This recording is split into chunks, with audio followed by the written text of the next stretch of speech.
الحمد لله وكفى وسلام على عباده الذين اصطفى أما بعد فأعوذ بالله من الشيطان الرجيم بسم الله الرحمن الرحيم ولقد آتينا لقمان الحكمة أن اشكر لله ومن يشكر فإنما يشكر لنفسه ومن كفر فإن الله غني حميد وقال النبي صلى الله عليه وسلم أول ما يحاسب به العبد يوم القيامة الصلاة فإن صلحت صلح سائر عمله وإن فسدت فسد سائر عمله أو كما قال النبي صلى الله عليه وسلم۔ محترم بھائیوں، دوستوں، بزرگوں، ابھی میں نے آپ حضرات کے سامنے جو آیت کریمہ تلاوت فرمائی وہ سورہ لقمان کی آیت کریمہ ہے۔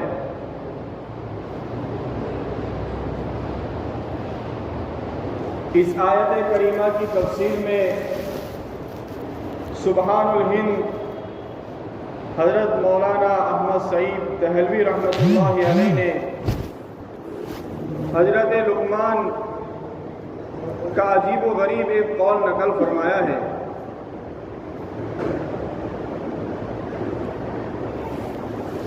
حضرت لقمان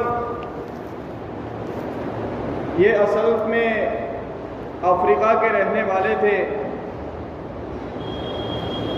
بعد میں یہ عرب کے اندر آباد ہوئے اور عرب کے لوگ حضرت لقمان کو بہت اچھی طرح سے جانتے تھے اور ان کی حکیمانہ باتوں کو وہ لوگ نقل کرتے تھے۔ کتابوں میں لکھا ہے کہ 1000 سال کی عمر پائی ہے۔ حضرت داؤد علیہ السلام نے حضرت لقمان کا زمانہ پایا ہے اور حضرت داؤد علیہ السلام کے زمانے کے اندر حضرت لقمان فتویٰ دیا کرتے تھے۔ اللہ تبارک و تعالیٰ نے جب حضرت لقمان کو نبوت عطا، حضرت داؤد علیہ السلام کو نبوت عطا فرمائی تو آپ نے فتویٰ دینے کا کام بند کر دیا۔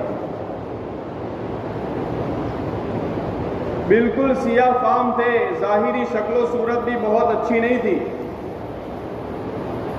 ایک حبشی، چونکہ حبشہ کے لوگ کالے ہوا کرتے ہیں، حضرت سعید بن مسیب کے پاس مسئلہ پوچھنے کے لیے آیا۔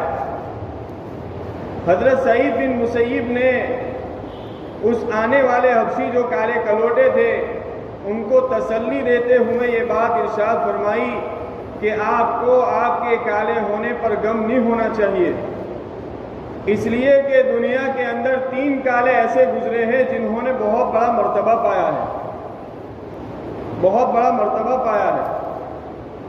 ان میں سے ایک حضرت بلال حبشی رضی اللہ تعالی عنہ ہے، دوسرے نمبر کے اوپر حضرت عمر رضی اللہ تعالی عنہ کے آزاد کردہ غلام ہیں اور تیسرے نمبر کے اوپر حضرت لقمان حکیم ہے۔ یہ 3 ہیں جنہوں نے اللہ کے یہاں ایک بہت بڑا مقام اور درجہ پایا ہے۔ اس سے یہ بات بھی معلوم ہوئی کہ اللہ کے یہاں کامیابی کا معیار ظاہری شکل و صورت نہیں ہے۔ اسی لیے حدیث میں نبی کریم صلی اللہ علیہ وسلم نے یہ بات ارشاد فرمائی، ان اللہ لا ينظر الى اجسامکم ولا الى صورکم ولكن ينظر الى قلوبکم واعمالکم، کہ اللہ تبارک و تعالیٰ تمہارے ظاہری شکل و صورت کو نہیں دیکھتے، اللہ تبارک و تعالیٰ تمہارے قلوب اور تمہارے اعمال کو دیکھتے ہیں۔ اللہ کے یہاں کامیابی کا معیار تقویٰ ہے۔ ان اکرمکم عند اللہ اتقاکم، کہ تم میں سب سے زیادہ باعزت اور تم میں سب سے زیادہ کامیاب انسان وہ ہے جس کی زندگی کے اندر تقویٰ ہو، چاہے ظاہری شکل و صورت کیسی بھی ہو۔ اللہ کے یہاں کامیابی کا معیار تقویٰ ہے۔ تو حضرت لقمان سیاہ فام تھے، ظاہری شکل و صورت بھی اچھی نہیں تھی۔ اکثر علماء کی رائے یہ ہے کہ وہ نبی نہیں تھے۔ اللہ تبارک و تعالیٰ نے ان کو اختیار دیا تھا کہ آپ نبوت لے یا حکمت لے۔ آپ نے حکمت کو پسند کیا، حکمت کو قبول کیا۔ لوگوں نے کہا کہ آپ نے نبوت کو کیوں تسلیم نہیں کیا، حالانکہ نبوت کا مقام بہت اعلیٰ اور اونچا ہے۔ حضرت لقمان نے فرمایا کہ نبوت ایک بہت بڑی ذمہ داری ہے۔ اگر اللہ پاک مجھے غیر اختیاری طور کے اوپر دے دیتے تو اللہ میری مدد فرماتے اور اس کی ذمہ داری کو پورا کرنا آسان ہوتا، لیکن اگر میں اپنے اختیار سے اس کو پسند کرتا، اس کو قبول کرتا تو یہ میرے ذمہ آ جاتا۔ اس لیے میں نے حکمت کی باتوں کو اور حکمت کو پسند کیا۔ ایک وقت مجمع کے اندر آپ نصیحت فرما رہے تھے، حکمت کی باتیں بیان کر رہے تھے۔ ایک شخص نے پوچھا کہ کیا آپ وہی نہیں ہیں جو میرے ساتھ بکریاں چراتے تھے؟ آپ کو اللہ نے اتنا بڑا مقام کیسے دے دیا کہ پوری مخلوق، خدا کی ساری مخلوق آپ کی گرویدہ ہو گئی، آپ سے محبت کرنے لگی؟ حضرت لقمان نے فرمایا کہ اللہ تبارک و تعالیٰ نے مجھے یہ جو مقام دیا ہے وہ دو چیزوں کی وجہ سے دیا ہے۔ ایک یہ کہ ہمیشہ میں سچ بولتا ہوں، ہمیشہ سچ بولتا ہوں، اور دوسری بات یہ فرمائی کہ میں فضول کاموں کے اندر اپنے وقت کو ضائع نہیں کرتا۔ یہ دو کام کی وجہ سے، یہ دو باتوں کی وجہ سے اللہ نے مجھے اتنا بڑا مقام دیا ہے۔ تو بہرحال یہ تو مختصر حضرت لقمان کا تعارف تھا۔ تو یہ جو آیت کریمہ تلاوت کی گئی وہ سورہ لقمان کی آیت کریمہ ہے، اور اس کی تفسیر کے اندر سبحان الہند حضرت مولانا احمد سعید دہلوی رحمۃ اللہ علیہ نے اسی حضرت لقمان کے عجیب و غریب ایک قول کو نقل کیا ہے، اور وہی قول میں آپ لوگوں کے سامنے بھی بیان کروں گا۔ حضرت لقمان علیہ السلام فرماتے ہیں، حضرت لقمان فرماتے ہیں کہ میں نے 4000 پیغمبروں کی خدمت کی ہے اور میں ان کی صحبت میں رہا ہوں، میں نے ان کی تعلیمات کو حاصل کیا ہے۔ ان 4000 پیغمبروں کی تعلیمات کا خلاصہ اور لب لباب میری 8 باتیں ہیں، میری 8 باتیں ہیں۔ میرے بھائیوں، اگر یہ 8 باتیں ہماری ذہن نشین ہو جاوے اور ہم اس کے اوپر عمل کرنے والے بن جاوے تو ہماری زندگی قرآن اور سنت کے مطابق گزارنے والی بن جاوے، ہم قرآن اور حدیث کی روشنی میں زندگی گزارنے والے بن جاوے۔ اب وہ 8 باتیں کون سی ہیں؟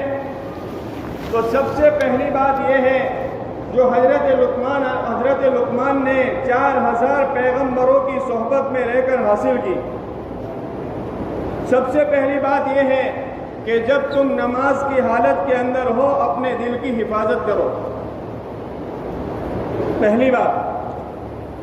دوسری بات یہ بیان کی کہ جب تم دسترخوان کے اوپر ہو تو اپنے حلق کی حفاظت کرو۔ تیسری بات انہوں نے یہ بیان فرمائی کہ جب تم کسی مجلس کے اندر بیٹھے ہو تو اپنے زبان کی حفاظت کرو۔ چوتھی بات یہ ارشاد فرمائی کہ جب تم کسی کے گھر کے اندر داخل ہو تو اپنے آنکھوں کی حفاظت کرو۔ 5ویں نمبر کے اوپر ہمیشہ اللہ کو یاد کرو۔ 6 نمبر کے اوپر ہمیشہ موت کو یاد کیا کرو۔ 7ویں نمبر کے اوپر کہ جب تم کسی کے اوپر احسان کرو تو احسان کرنے کے بعد اس احسان کو بھول جاؤ۔ اور 8ویں بات یہ ارشاد فرمائی کہ جب تمہارے ساتھ کوئی برا سلوک کرے، بدتمیزی کرے، کوئی تم کو تکلیف پہنچائے تو اس بدسلوکی کو، اس تکلیف کو تم ہمیشہ کے لیے بھول جاؤ۔ یہ 8 باتیں جو حضرت لقمان نے 4000 پیغمبروں کی تعلیمات کا لب لباب اور نچوڑ بتایا، اور ہماری اس اسلامی تعلیمات کے اندر بھی یہ ہماری تعلیمات کا لب لباب اور نچوڑ بھی یہی ہے ہمارے دین کے اندر بھی اس کی تعلیم، اس کی تاکید اور ترغیب آئی ہے۔ اس لیے ضروری ہے کہ ہم ان 8 چیزوں کو اپنے ذہن کے اندر بٹھائیں اور اس کے اوپر عمل کرنے کی کوشش اور محنت کریں۔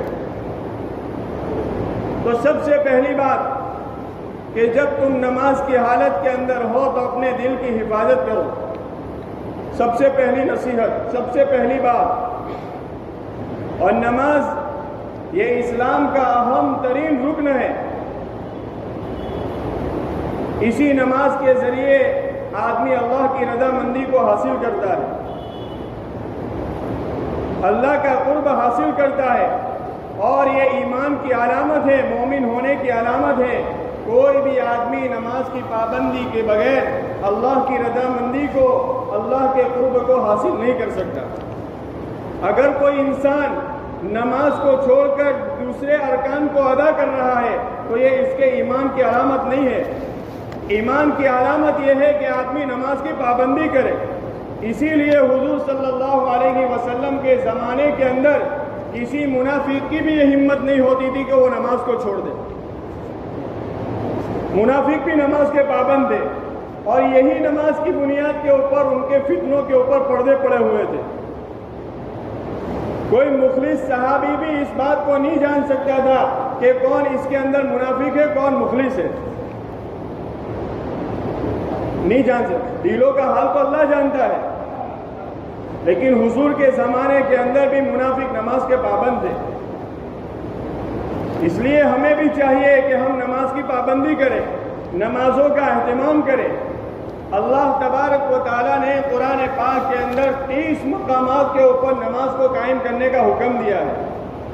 30 مقامات کے اوپر، ایک ہے نماز کو قائم کرنا اور ایک ہے نماز کو پڑھنا، بہت فرق ہے۔ ہم لوگ نماز کو قائم نہیں، نماز کو پڑھ رہے ہیں، اور حکم نماز قائم کرنے کا ہے۔ نماز کو قائم کرنا کیا ہے؟ نماز کو قائم کرنا یہ ہے کہ آدمی نماز کے اندر جتنے بھی فرائض ہیں، جتنے بھی واجبات ہیں، جتنی بھی سنتیں ہیں، مستحبات ہیں، آداب ہیں، ان ساری چیزوں کی رعایت کرتے ہوئے اگر مرد ہے تو باجماعت صف اولیٰ کے اندر تکبیر اولیٰ کے ساتھ نماز پڑھے، اور اگر عورت ہے تو ان سارے امور کی رعایت کرتے ہوئے اپنے گھر کے اندر نماز پڑھے۔ یہ نماز کو قائم کرنا ہے۔ اگر آدمی صرف نماز کے فرائض اور واجبات ہی کے اوپر اکتفا کر لیتا ہے اور اسی کو ادا کرتا ہے، سنتوں کا اہتمام نہیں ہے، تو یہ نماز کو قائم کرنا نہیں ہے۔ یہ نماز کو ادا کرنا، نماز کو پڑھنا ہے۔ اور اللہ کے رسول صلی اللہ علیہ وسلم نے اور اللہ کے سچے رسول نے نماز کے اوپر جتنے بھی برکتیں اور جتنے بھی فضائل بیان کیے گئے ہیں وہ نماز کو قائم کرنے کے اوپر ہے، نماز کو پڑھنے کے اوپر نہیں ہے، نماز کو قائم کرنے کے اوپر ہے۔ اس کے لیے ضروری ہے کہ آدمی جن جن چیزوں کو نماز کے اندر رعایت کرنی چاہیے، جو چیزیں نماز کے اندر پڑھی جانے والی ہے، ان چیزوں کو آدمی سیکھے، اس کو یاد کرے اور نماز کے اندر ان کو پڑھے۔ نماز کے اندر 2 چیزیں ہیں، ایک نماز کا ظاہر ہے، ایک نماز کا باطن ہے، اور نماز میں ان دونوں چیزوں کو درست کرنا ہمارے لیے بہت ضروری ہے کہ نماز کے ظاہر اور نماز کے باطن کو آدمی سنت کے ساتھ سنوارے۔ یہ ہماری ذمہ داری ہے۔ آدمی کی نماز اس وقت تک مکمل ہو ہی نہیں سکتی جب تک وہ نماز کے ظاہر اور باطن کو سنوارے نہیں، اس کو درست نہ کرے، اس وقت تک آدمی کی نماز مکمل نہیں ہوگی۔ ہماری نماز مکمل ہونے کے لیے اور قائم ہونے کے لیے ضروری ہے کہ آدمی نمازوں کو درست کرے، اس کے ظاہر کو بھی درست کرے، اس کے باطن کو بھی درست کرے۔ اگر آدمی اپنی نماز کے اندر 4 جگہوں کے اوپر آدمی کو اطمینان کی کیفیت حاصل ہو جاوے، امید ہے اللہ کی ذات سے کہ ایک حد تک اس کی نماز درست ہو سکتی ہے۔ عام طور پر 4 جگہ نماز کے اندر ایسی ہے کہ آدمی اس میں کوتاہی کر ڈالتا ہے، اس کو جلدی جلدی ادا کر دیتا ہے۔ ان میں سب سے پہلا ہے رکوع، دوسرے نمبر کے اوپر ہے قوما، سمی اللہ لمن حمیدہ کہہ کر جو کھڑے ہوتے ہیں، تیسرے نمبر کے اوپر ہے سجدہ، اور چوتھے نمبر کے اوپر ہے جلسہ۔ یہ چار چیزیں ایسی ہیں کہ اگر آدمی ان چار جگہوں کو اطمینان کے ساتھ ادا کرے، ممکن ہے کہ ایک حد تک اس کی نماز درست ہو سکتی ہے۔ آدمی انہی چار جگہوں کے اوپر جلدی جلدی کر لیتا ہے۔ حالانکہ حدیث میں آیا ہے، نبی کریم صلی اللہ علیہ وسلم فرماتے ہیں کہ سب سے بدترین چور وہ ہے جو نماز میں سے بھی چوری کرے۔ صحابہ نے عرض کیا، اللہ کے رسول نماز میں سے کیسے چوری کرے؟ حضور علیہ الصلوۃ والسلام نے یہ بات ارشاد فرمائی کہ نماز کی چوری یہ ہے کہ آدمی رکوع کو، سجدے کو پھٹافٹ ادا کر دے، جلدی جلدی ادا کر دے۔ اس لیے نماز سیکھنے کی چیز ہے، آدمی نماز کو سیکھے، نماز کو قائم کرے، نماز کی حفاظت کرے۔ حضرت عمر رضی اللہ تعالی عنہ نے اپنے گورنروں کے نام خط لکھا، مشکاۃ شریف میں موجود ہے۔ آپ نے اس کے اندر لکھا کہ تمہارے کاموں میں میرے نزدیک سب سے اہم کام یہ ہے کہ تم سب لوگ نماز کی حفاظت کرو۔ جو نماز کی حفاظت کرے گا اس کے بارے میں مطمئن ہوں کہ وہ دوسرے امور کو بھی اچھی طرح بجا لائے گا، اور جو نماز کو ضائع کرے گا، اس کی حفاظت نہیں کرے گا، تو مجھے امید ہے کہ وہ اس کے علاوہ کے کاموں کو اور بھی زیادہ ضائع کرنے والا ہوگا۔ اب محدثین نے حفاظت کی تفسیر میں یہی بات ارشاد فرمائی ہے کہ نماز کی حفاظت یہ ہے کہ آدمی سنت مستحبات کی رعایت کے ساتھ نماز پڑھے۔ اسی لیے حضور نے فرمایا، صلو کما رأیتمونی اصلی، کہ تم نماز پڑھو جیسے تم نے مجھے نماز پڑھتے ہوئے دیکھا ہے۔ حضور نے یہ بات ارشاد فرمائی، اور صحابہ بعین ہی حضور جیسی نماز پڑھتے تھے۔ حضرت ابو بکر صدیق کے بارے میں آتا ہے، بالکل ایسی نماز پڑھتے تھے جیسے حضور صلی اللہ علیہ وسلم کو نماز پڑھتے ہوئے دیکھا تھا۔ اسی لیے آپ نے اپنی حیات ہی کے اندر امامت سپرد کر دی حضرت ابو بکر کو۔ اس لیے میرے بھائیوں، اگر ہمیں نماز سے وہ فضائل، وہ برکتیں جس کا اللہ اور اس کے سچے رسول نے وعدہ فرمایا ہے، وہ برکتیں حاصل کرنا ہے، تو ہمارے لیے ضروری ہے ہم بھی اسی طرح نماز پڑھے جس طرح اللہ کے رسول اور صحابہ نے نماز پڑھی ہے۔ اب حضرت لقمان علیہ السلام، حضرت لقمان کی سب سے پہلی نصیحت کہ جب تم نماز کے اندر ہو تو اپنے دل کی حفاظت کرو، یہ نماز کے باطن کی طرف اشارہ ہے۔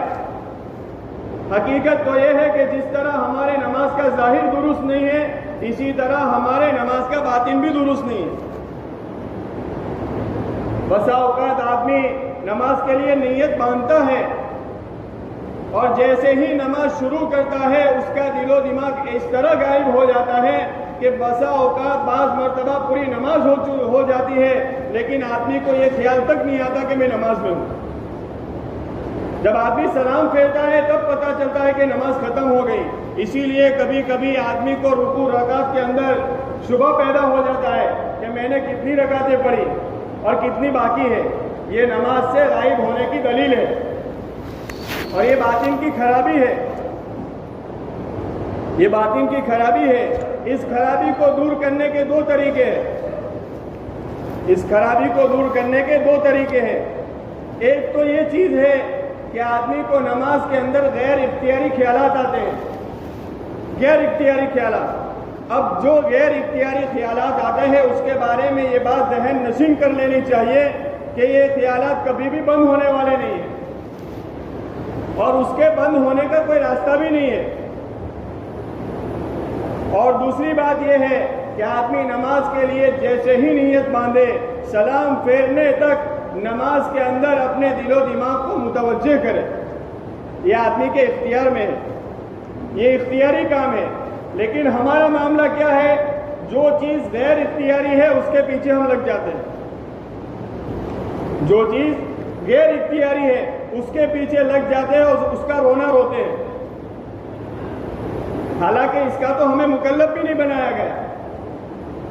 دھیان، نماز کے اندر دھیان لگنا یہ غیر اختیاری ہے، اور دھیان لگانا یہ اختیاری ہے، اور اسی کا ہم کو حکم دیا ہے کہ نماز کے اندر دھیان لگاؤ، لگنا یہ ہمارے اختیار میں نہیں ہے، اس لیے ہم ان چیزوں کے پیچھے پڑے جو ہمارے اختیار کے اندر ہے۔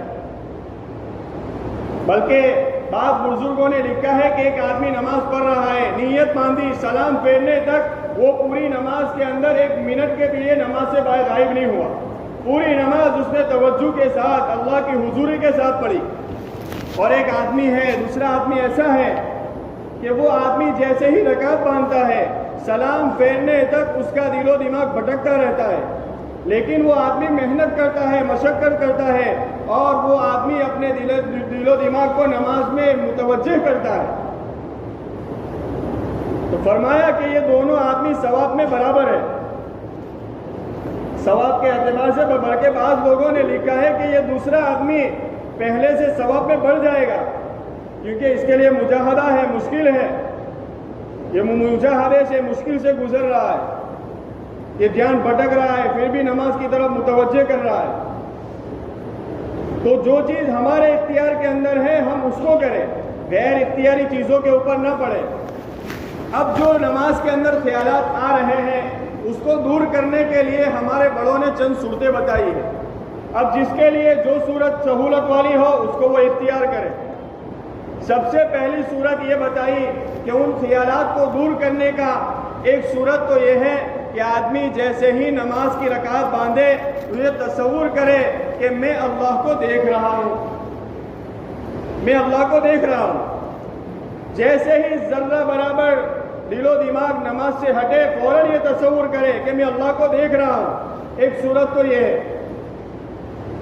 دوسری صورت یہ بتائی کہ آدمی جیسے ہی نماز کے لیے رکعت باندھے تو یہ تصور کرے کہ اللہ تبارک و تعالیٰ مجھے دیکھ رہے ہیں، کہ میری نماز دیکھ رہے ہیں، کہ میں رکوع کیسے کرتا ہوں، میں تلاوت کیسے کرتا ہوں، میں سجدہ کیسے کرتا ہوں۔ ہر رکن کے اندر آدمی یہ تصور کرے کہ اللہ مجھے دیکھ رہے ہیں۔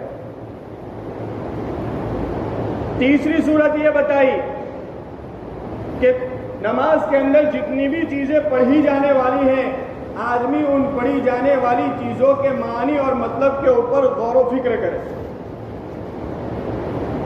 غور و فکر، اگر کوئی سورت پڑھ رہا ہے تو اس کے معنی کے، اس کے مطلب کے اوپر غور و فکر کرے۔ سبحان اللہ پڑھ رہا ہے، اس کے مطلب کے اوپر، اس کے معنی کے اوپر غور و فکر کرے۔ چوتھی صورت یہ بتائی کہ نماز کے اندر جتنی بھی چیزیں پڑھی جانے والی ہے اگر معنی اور مطلب کے اوپر غور و فکر نہیں کر سکتا تو کم از کم آدمی ان کے الفاظ کے اوپر غور و فکر کرے۔ اور عام انسانوں کے لیے یہ صورت بہتر ہے کہ آدمی کم از کم ان کے الفاظ کے اوپر غور و فکر کرے کہ میں سبحان اللہ پڑھ رہا ہوں، میں الحمدللہ پڑھ رہا ہوں، میں سورہ فاتحہ پڑھ رہا ہوں۔ یہ آسان شکل ہے۔ پانچویں صورت یہ بتائی کہ آدمی یہ تصور کرے کہ کعبۃ اللہ میرے سامنے ہے، میں کعبۃ اللہ کے سامنے ہوں اور کعبۃ اللہ کے سامنے میں نماز پڑھ رہا ہوں۔ جیسے ہی دل و دماغ ذرا ہٹے فوراً یہ تصور کرے کہ میں کعبۃ اللہ کے سامنے کھڑا ہوں۔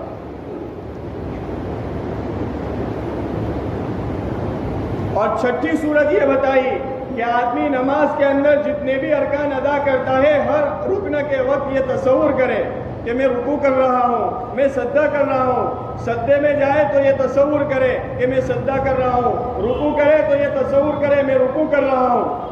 تو یہ 6 صورتیں خیالات کو دور کرنے کے لیے ہمارے بزرگوں نے بتائی ہے۔ اب ان 6 میں سے جس کی جو سہولت ہو اس کو اختیار کرے اور اس کے اوپر عمل کرے، اس کی مشق کرے۔ یہ چیز مشق کے ساتھ تعلق رکھتی ہے۔ اگر ہم اس کے اوپر مشق کریں گے، اس کے اوپر عمل کریں گے، ایک وقت وہ آئے گا کہ ہماری نماز خشوع خضوع والی بنے گی، ہماری نمازوں کے اندر دھیان اور توجہ پیدا ہوگا۔ تو حضرت لقمان کی سب سے پہلی جو بات تھی کہ آدمی اپنے دل کی نماز کے اندر آدمی اپنے دل کی حفاظت کرے، تو حفاظت کی یہ شکلیں اور صورتیں ہیں۔ جب آدمی اس طرح نماز پڑھے گا، خشوع خضوع والی نماز پڑھے گا، حدیث کے اندر آتا ہے نبی کریم صلی اللہ علیہ وسلم فرماتے ہیں جو آدمی 5 وقت کی نماز پابندی کے ساتھ، خشوع خضوع کے ساتھ، اہتمام کے ساتھ پڑھے گا، ہم اس کو 5 انعام دیں گے۔ 5 انعام۔ ان میں سب سے پہلا انعام یہ دیں گے کہ ہم رزق کی تنگی کو دور کریں گے۔ دنیا آخرت کا سب سے بڑا مسئلہ رزق کا ہے، یہ سب سے بڑی مصیبت ہے، فقر و فاقہ، غریبی۔ بلکہ غریبی اتنی بھیانک اور خطرناک چیز ہے کہ آدمی کو کفر تک پہنچا دیتی ہے، کفر تک۔ اسی لیے حضور علیہ الصلوۃ والسلام دعاؤں کے اندر فقر و فاقہ سے پناہ مانگتے تھے، اے اللہ میں فقر و فاقہ سے، کفر سے، دنیا اور آخرت کی ذلت اور رسوائی سے تیری پناہ مانگتا ہوں۔ لیکن آدمی نماز خشوع خضوع کے ساتھ نماز کو قائم کرے گا، اللہ سب سے بڑا مسئلہ رزق کی تنگی کا اس کا دور فرما دیں گے۔ کہ دوسرا انعام اللہ یہ دیں گے کہ قبر کا عذاب ہٹائیں گے۔ کوئی معمولی چیز نہیں ہے کہ قبر کا عذاب۔ حضرت عثمان جیسے جلیل القدر صحابی بارہا آپ نے سنا ہوگا، قبر کے پاس سے صرف گزرتے تھے، اتنا روتے تھے کہ داڑھی تر ہو جاتی تھی۔ کسی نے پوچھا حضرت جنت اور جہنم کے تذکرے پر اتنا روتے نہیں ہیں جتنا قبر کے پاس سے گزرتے ہیں تو روتے ہیں؟ فرمایا آخرت کی منزلوں میں سے سب سے پہلی منزل یہ قبر ہے، اگر آسانی کے ساتھ یہ طے ہو گئی بعد میں آنے والی ساری منزلیں آسان ہو جائے گی، لیکن اگر اس کے اندر آدمی خسارے میں آ گیا بعد میں آنے والی منزلیں اس سے بھی زیادہ بھیانک اور خطرناک ہو جائے گی۔ لیکن نماز کی پابندی کے اوپر اللہ کے رسول فرما رہے ہیں کہ قبر کی تنگی اللہ پاک قبر کے عذاب کو ہٹائیں گے۔ تیسرا انعام اللہ یہ دیں گے کہ کل قیامت کے دن سیدھے ہاتھ کے اندر نامہ اعمال لے دیں گے۔ قیامت کے روز جب آدمی قبر سے اٹھیں گے ہر ایک آدمی پریشان ہوگا، غم کے اندر مبتلا ہوگا، اور سب سے بڑا غم لوگوں کو یہی ہوگا کہ کہیں مجھے میرے نامہ اعمال بائیں ہاتھ میں نہ مل جائے۔ بائیں ہاتھ، یہ سب سے بڑا لوگوں کو غم ہوگا۔ لیکن جو نمازی ہوگا، نماز کی پابندی خشوع خضوع کرنے والا ہوگا، اللہ تبارک و تعالیٰ اس کو سیدھے ہاتھ کے اندر نامہ اعمال دیں گے۔ نامہ اعمال جیسے ہی آئے گا یہ لوگوں کو دکھاتا ہوا پھرے گا۔ وَأَمَّا مَنْ أُوتِيَ كِتَابَهُ بِيَمِينِهِ فَيَقُولُ هَاؤُمُ اقْرَءُوا كِتَابِيَهْ إِنِّي ظَنَنتُ أَنِّي مُلَاقٍ حِسَابِيَهْ کہ پڑھو میرے نامہ اعمال کو، اس کے اندر کیا لکھا ہے، مجھے تو یقین تھا کہ یہ نامہ اعمال ملنے والے ہیں۔ اور جو نماز کے اندر سستی کرتا ہے، خشوع خضوع کے ساتھ نماز کے اندر اپنے دھیان کو جماتا نہیں ہے، اس کو بائیں ہاتھ کے اندر دیا جائے گا۔ اور بائیں ہاتھ یہ سب سے بڑی ذلت، رسوائی اور جہنم میں جانے کی علامت ہوگی۔ اللہ ہماری حفاظت فرمائے۔ یہ علامت ہوگی جہنم میں جانے کی۔ پھر چوتھا انعام اللہ یہ دیں گے کہ پل صراط کا راستہ بجلی کی طرف پار کروا دیں گے۔ جیسے ہی لوگوں کو نامہ اعمال تقسیم ہو جائے گا پل صراط سے اوپر سے گزرنا ہوگا، ہر ایک کو، چاہے نیکوکار ہو یا برا ہو، ہر ایک کو گزرنا ہے۔ لیکن جو آدمی نماز کی پابندی کرے گا، اہتمام کرے گا، پلک جھپکنے کی طرح وہ گزر جائے گا، پلک جھپکنے کی طرح۔